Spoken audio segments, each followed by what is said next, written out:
পৃথিবীর এমন এক গ্রাম যেখানে ঘর আছে কিন্তু দরজা জানলা নেই, ব্যাংক আছে কিন্তু লকার নেই। এই গ্রামে কোনো পুলিশ স্টেশন নেই, এই গ্রামে ক্রাইম সংখ্যা 0।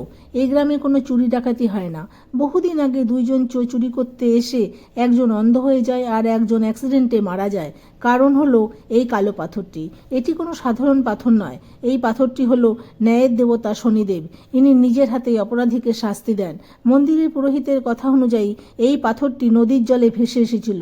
এরপর একজন পাথরটি ভাঙতে যাওয়ায় পাথর থেকে রক্ত বের হয়। সেই রাতেই শনিদেব গ্রামের মুখিয়াকে স্বপ্নে আদেশ দেন যে গ্রামের মধ্যখানে মন্দির গড়ে তাকে প্রতিষ্ঠা করতে। মুখিয়া তাই করে।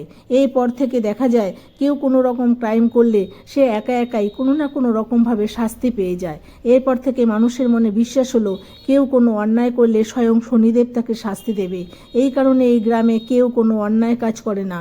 এই মন্দির হলো মহারাষ্ট্রের আহমেদনগর থেকে 40 কিলোমিটার দূরে অবস্থিত শনি সিঙ্গাপুর গ্রাম।